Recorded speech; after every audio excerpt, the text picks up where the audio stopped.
Hello and welcome to my channel. I am Daisy, your hostess, and in this video I am bringing you the book titled The Consciousness of the Atom by Alice A. Bailey.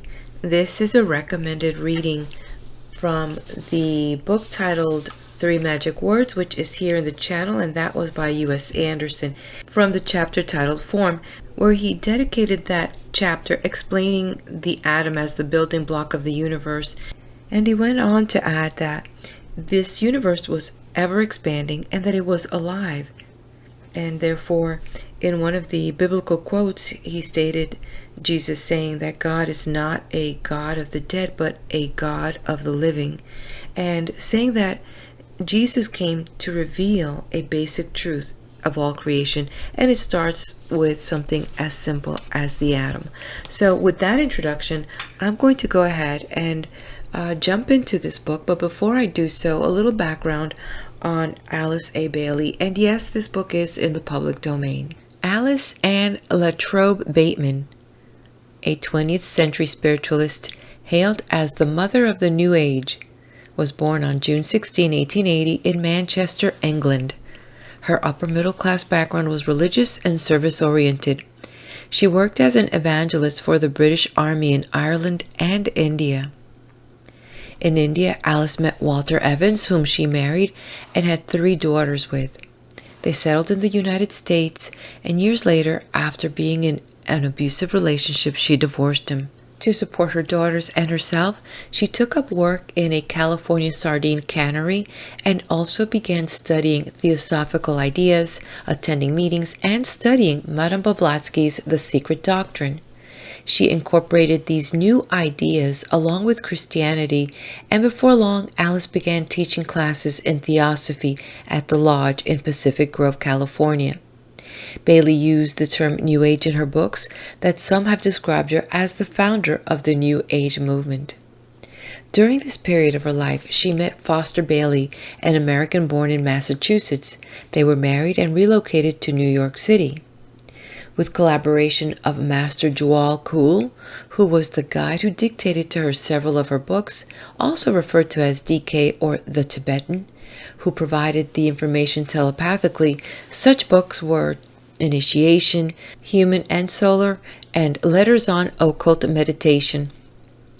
With her passion and inspiration for an organization to work for global peace, Bailey later went on to New York City to found the Arcane School and its umbrella organization, Lucis Trust, as well as the Lucis Publishing Company. Alice Bailey dedicated her life towards these ideals and finally passed on in December 1949. Her works and the school she founded survive to the present day. The Consciousness of the Atom, 1922, by Alice A. Bailey. Foreword. The lectures here presented were delivered in New York during the past winter. The purpose of this series was to present to their auditors the testimony of science as to the relation of matter and of consciousness, to enable the hearers to observe the identical manifestation of these relations and of certain basic laws in successively higher states of being, and thus to bring them a realization of the universality of the evolutionary process and its actuality, and to deal somewhat with the nature of the expanded states of consciousness and the enlarged life toward which all mankind is traveling. They thus were intended to serve as an introduction to the more detailed study and application of the laws of life and human unfoldment generally included in the term occultism.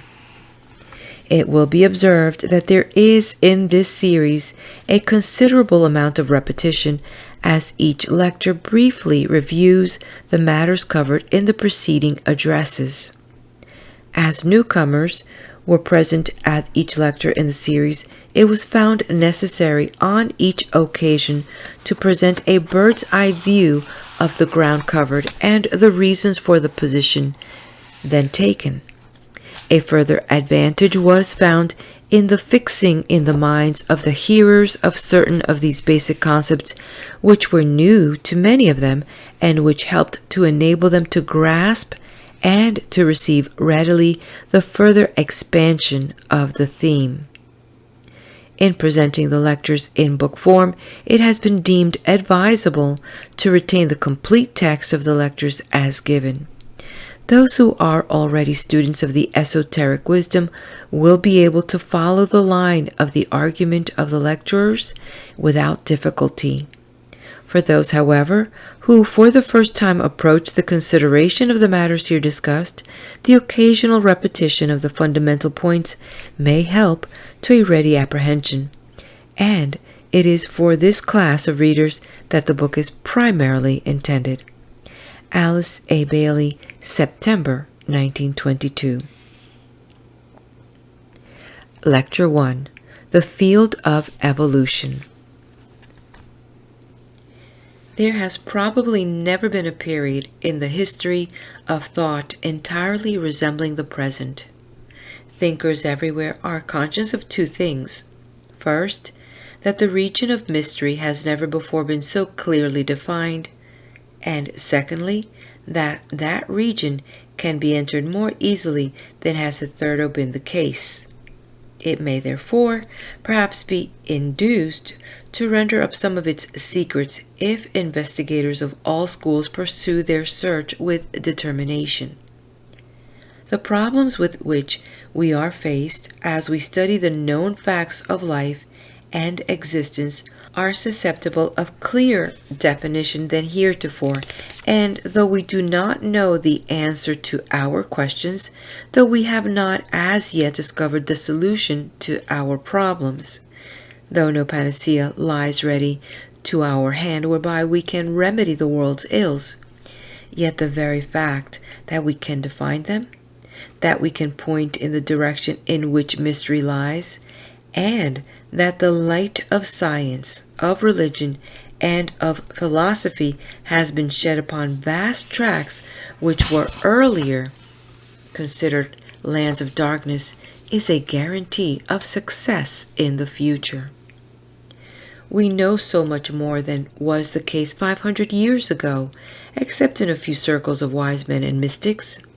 We have discovered so many laws of nature, even though as yet we cannot apply them, and the knowledge of things as they are, and I choose to use these words very deliberately, has made immense strides.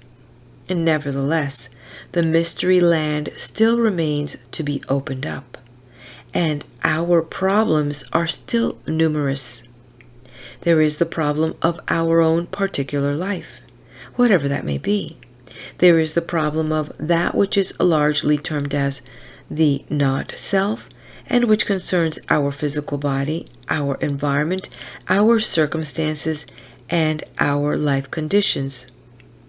If we are of an introspective turn of mind, there is the problem of our particular set of emotions and of the thoughts, desires, and instincts by which we control action. Group problems are many. Why should there be suffering, starvation, and pain? Why should the world as a whole be in the thrall of direst poverty, of sickness, of discomfort? What is the purpose underlying all that we see around us, and what will be the outcome of world affairs, viewing them as a whole? What is the destiny of the human race? What is its origin? And what is the key to its present condition? Is there more than this one life? And is the sole interest to be found in that which is apparent and material? Such queries pass through all our minds at various times, and have passed through the minds of thinkers right down through the centuries. There have been many attempts to reply to these questions, and as we study them, we find that the answers given fall into three main groups, and that three principal solutions are held out for the consideration of men. These three solutions are: first, realism. Another name for this school is that of materialism. It teaches that The presentation which we have in consciousness of an external world is true, that things are what they seem, that matter and force as we know them are the only reality, and that it is not possible for men to get beyond the tangible. He should be satisfied with facts as he knows them, or as science tells him they are. This is a perfectly legitimate method of solution, but for some of us, it fails in that it does not go far enough. In refusing to concern itself with anything except that which can be proven and demonstrated, it stops short at the very point where the inquirer says, "That is so, but why?" It leaves out of its calculation much that is known and realized as truth by the average man, even though he may be unable to explain why he knows it to be true. Men everywhere are recognizing the accuracy of the facts of the realistic school and of the material science, yet at the same time they feel innately that there is, underlying the proven objective manifestation, some vitalizing force and some coherent purpose which cannot be accounted for in terms of matter alone. Secondly, there is the point of view which we can best, perhaps, call supernaturalism. Man becomes conscious that perhaps, after all, things are not exactly what they seem to be, and that there remains much which is inexplicable.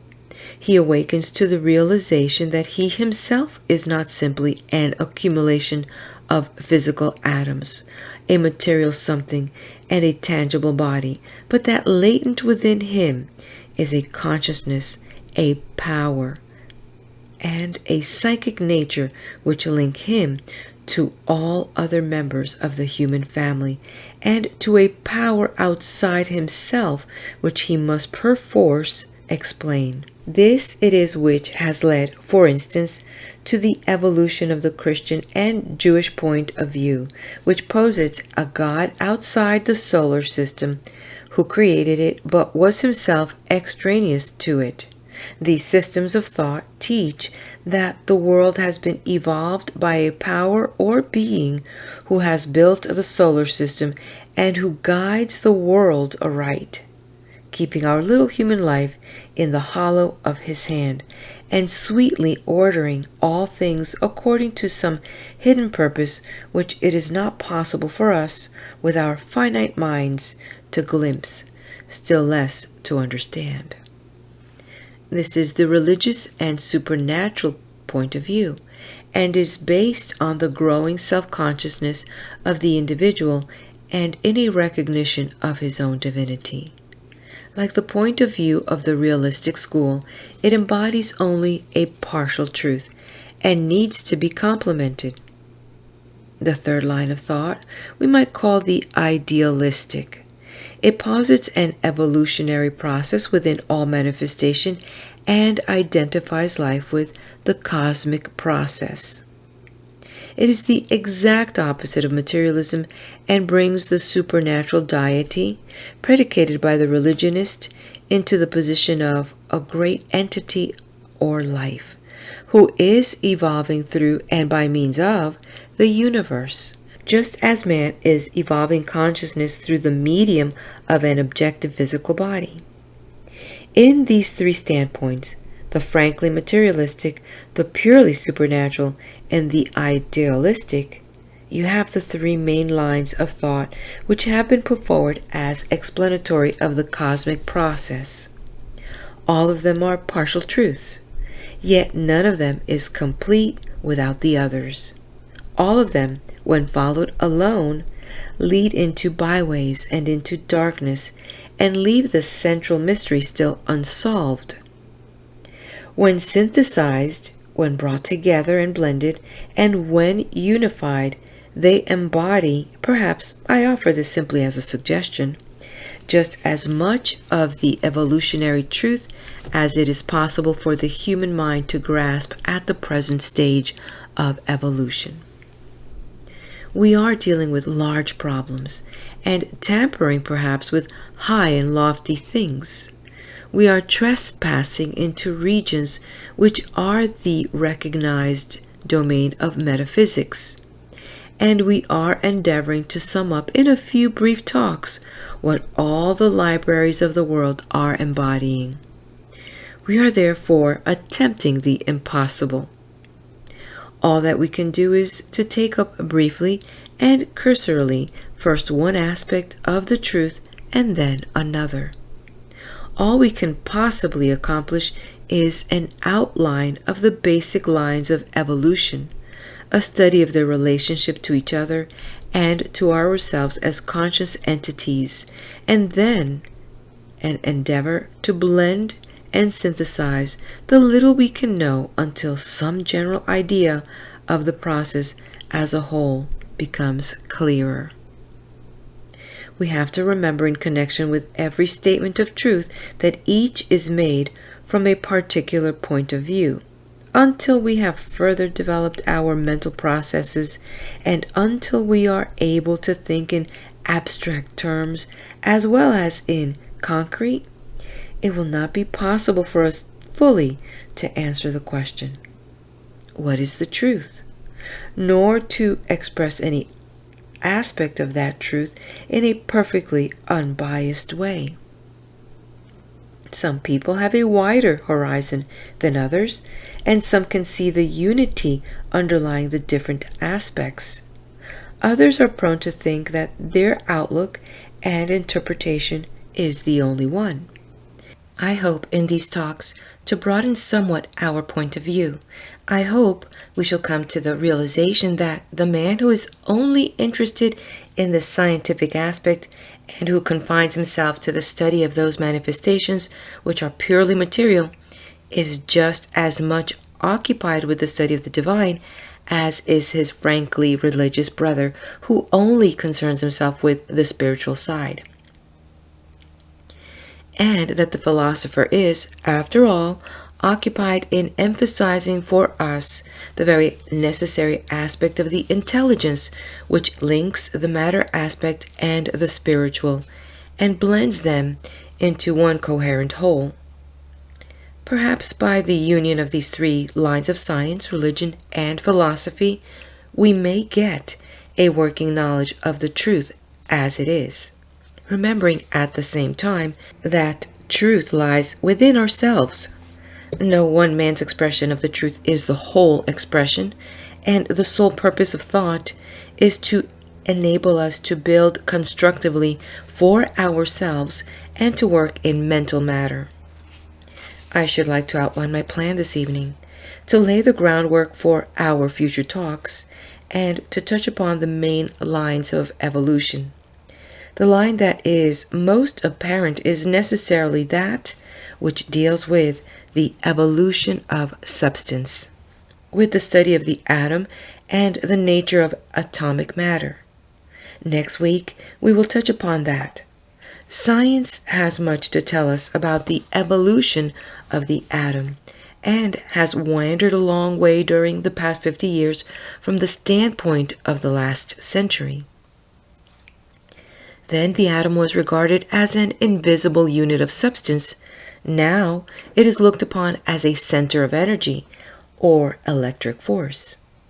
From the evolution of substance, we are led very naturally to the evolution of forms or of congeries of atoms, and there will then open up to us the interesting consideration of forms other than the purely material, forms existing in subtler substance, such as forms of thought, and the racial forms, and the forms of organizations. In this dual study, one of the aspects of deity will be emphasized. Should you choose to use the term deity, or one of the manifestation of nature, should you prefer that less sectarian expression? We shall then be led to the consideration of the evolution of intelligence, or of the factor of mind which is working out as ordered purpose in all that we see around us. This will reveal to us a world which is not blindly going on its way, but which has back of it some plan, some coordinated scheme, some organized concept which is working itself out by means of the material form. One reason why things appear to us so difficult of comprehension is involved in the fact that we are in the midst of a transition period, and the plan is as yet imperfect.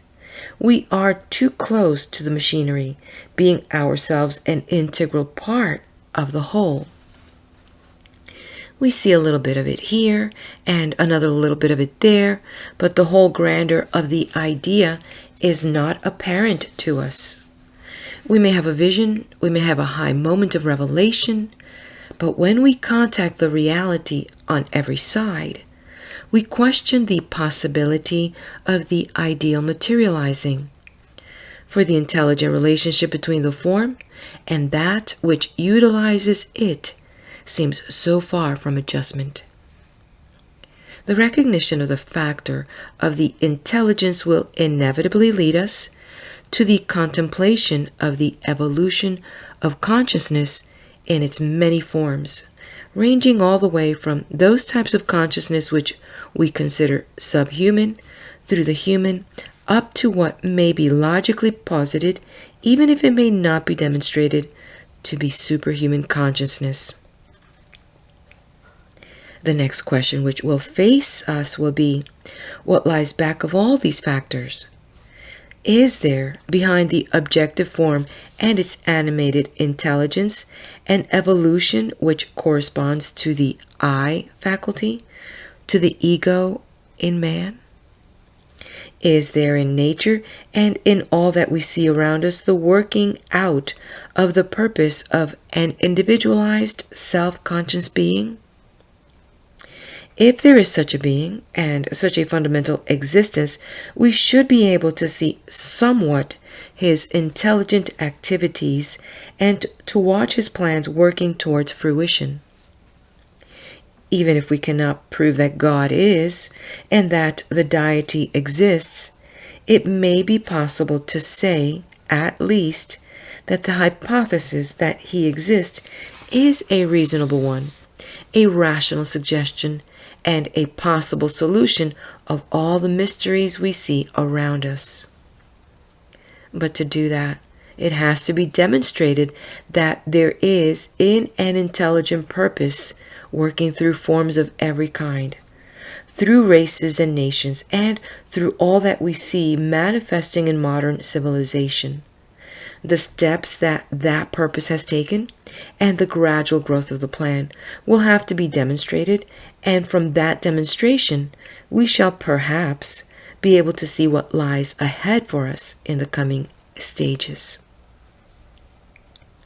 Let us for the minute consider what we mean by the words evolutionary process. They are constantly being used, and the average man well knows that the word evolution suggests an unfolding from within outwards and the unrolling from an inner center. But we need to define the idea more clearly and thus get a better concept. One of the best definitions which I have come across is that which defines evolution as the unfolding of a continually increasing power to respond. Here we have a definition that is very illuminating as we consider the matter aspect of manifestation. It involves the conception of vibration and of response to vibration. And though we may in time have to discard the term matter and employ some such suggestion as force center, the concept still holds good. And the response of the center to stimulation is even more accurately to be seen. In considering human consciousness, this same definition is of real value. It involves the idea of a gradually increasing realization of the developing response of the subjective life to its environment, and it leads us eventually on and up to the ideal of a unified existence which will be the synthesis of all the lines of evolution and to a conception of a central life or force which blends and holds together all the evolving units, whether they are units of matter, such as the atom of the chemist and scientist, or units of consciousness, such as human beings. This is evolution, the process which unfolds the life within all units, the developing urge which eventually merges all units and all groups until you have that sum total of manifestation which can be called nature or God, and which is the aggregate of all the states of consciousness. This is the God to whom the Christian refers when he says, "In him we live and move and have our being." This is the force or energy which the scientist recognizes, and this is the universal mind, or the oversoul of the philosopher. This, again, is the intelligent will which controls, formulates, binds, constructs, develops, and brings all to an ultimate perfection. This is that perfection which is inherent in matter itself, and the tendency which is latent in the atom, in man, and in all that is. This interpretation of the evolutionary process does not look upon it as the result of an outside deity pouring his energy and wisdom upon a waiting world, but rather as something which is latent within that world itself, that lies hidden at the heart of the atom of chemistry, within the heart of man himself, within the planet, and within the solar system. It is that something which drives all on toward the goal, and is the force which is gradually bringing order out of chaos, ultimate perfection out of the temporary imperfection, good out of seeming evil, and out of darkness and disaster that which we shall some day recognize as beautiful, right, and true. It is all that we have visioned and conceived of in our highest and best moments. Evolution has also been defined as cyclic development, and this definition brings me to a thought which I am very anxious that we should thoroughly grasp. Nature repeats continuously until certain definite ends have been reached, certain concrete results have been brought about, and certain responses made to vibration. It is by the recognition of this accomplishment that the intelligent purpose of indwelling existence can be demonstrated. The method whereby this is achieved is that of discrimination or of intelligent choice. There are, in the textbooks of different schools, many words which are used to convey the same general idea, such as natural selection or attraction and repulsion. I would like, if possible, to avoid technical terms because they are used by one school of thought to mean one thing and by another something different. If we can find a word similar in intent, yet not tied to any particular line of thought, we may find fresh light thrown upon our problem. Attraction and repulsion in the solar system is but the discriminating faculty of the atom or of man demonstrating in the planets and the sun. It will be found in atoms of all kinds. We can call it adaptation, if we so choose, or the power to grow and to adapt the unit to its environment through the rejection of certain factors and the acceptance of others. It shows itself in man as free will, or the power to choose, and in the spiritual man it can be seen as the tendency to sacrifice. For a man then chooses a particular line of action in order to benefit the group to which he belongs and rejects that which is purely selfish. We might finally define evolution as ordered change and constant mutation. It demonstrates in the ceaseless activity of the unit or the atom, the interaction between groups, and the endless play of one force or type of energy upon another. We have seen that evolution, whether it is of matter, of intelligence, of consciousness, or of spirit, consists in an ever-increasing power to respond to vibration, that it progresses through constant change, by the practice of a selective policy or the use of the discriminative faculty, and by the method of cyclic development or repetition. The stages which distinguish the evolutionary process might be broadly divided into three corresponding to the stages in the life of a human being: childhood, adolescence, and maturity.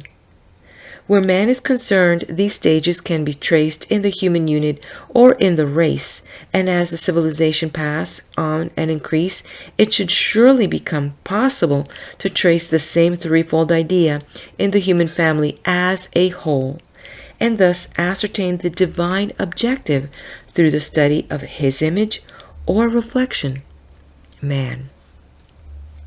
We might express these stages in more scientific terms and link them with the three schools of thought earlier referred to, studying them as A, the stage of atomic energy, B, the stage of group coherency, C, the stage of unified or synthetic existence. Let me see if I can make my meaning clear. The stage of atomic energy is largely that which concerns the material side of life and corresponds to the childhood period in the life of a man or a race. It is the time of realism, of intense activity, of development by action above all else, or pure self-centeredness and self-interest. It produces the materialistic point of view and leads inevitably to selfishness. It involves the recognition of the atom as being entirely self-contained, and similarly of the human unit as having a separate life apart from all other units, and with no relationship to others. Such a stage can be seen in the little evolved races of the world, in small children, and in those who are little developed. They are normally self-centered. Their energies are concerned with their own life. They are occupied with the objective and with that which is tangible. They are characterized by necessary and protective selfishness. It is a most necessary stage in the development and perpetuation of the race. Out of this selfishness, atomic period grows another stage, that of group coherency. This involves the building up of forms and species until you have something coherent and individualized in itself as a whole, yet which is composed of many lesser individualities and forms. In connection with the human being, it corresponds to his awakening realization of responsibility and to his recognition of his place within the group. It necessitates an ability on his part to recognize a life greater than himself, whether that life is called God or whether it is simply regarded as the life of the group to which a man as a unit belongs, that great identity of which we are each a part. This corresponds to the school of thought which we called the supernatural, and it must be succeeded in time by a truer and wider concept. As we have already seen, the first or atomic stage developed by means of selfishness or the self-centered life of the atom, whether the atom of substance or the human atom. The second stage grows to perfection by the sacrifice of the unit to the good of the many and of the atom to the group in which it has place. This stage is something which we as yet know practically little about and is what we often vision and hope for.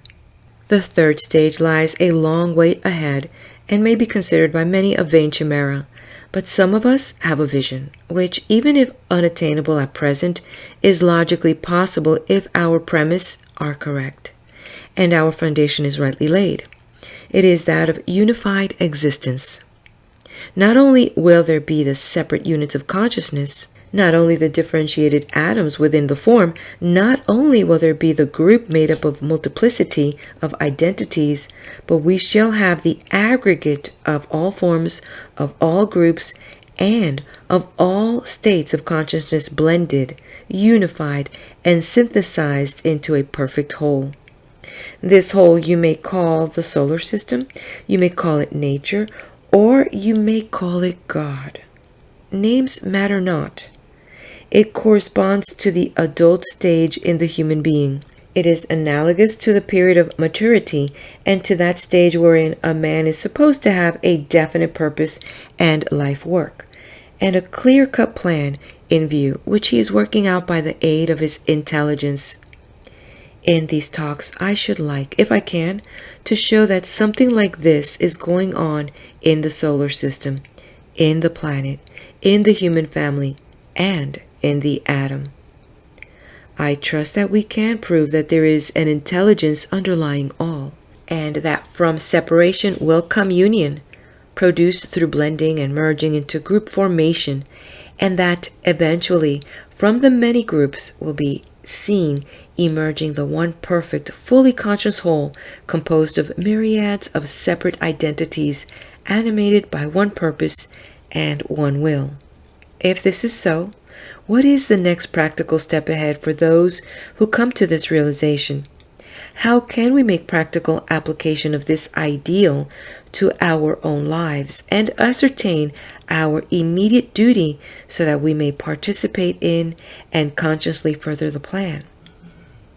In the cosmic process, we have our tiny share, and each day of activity should see us playing our part with intelligent understanding. Our first aim should surely be self-realization through the practice of discrimination.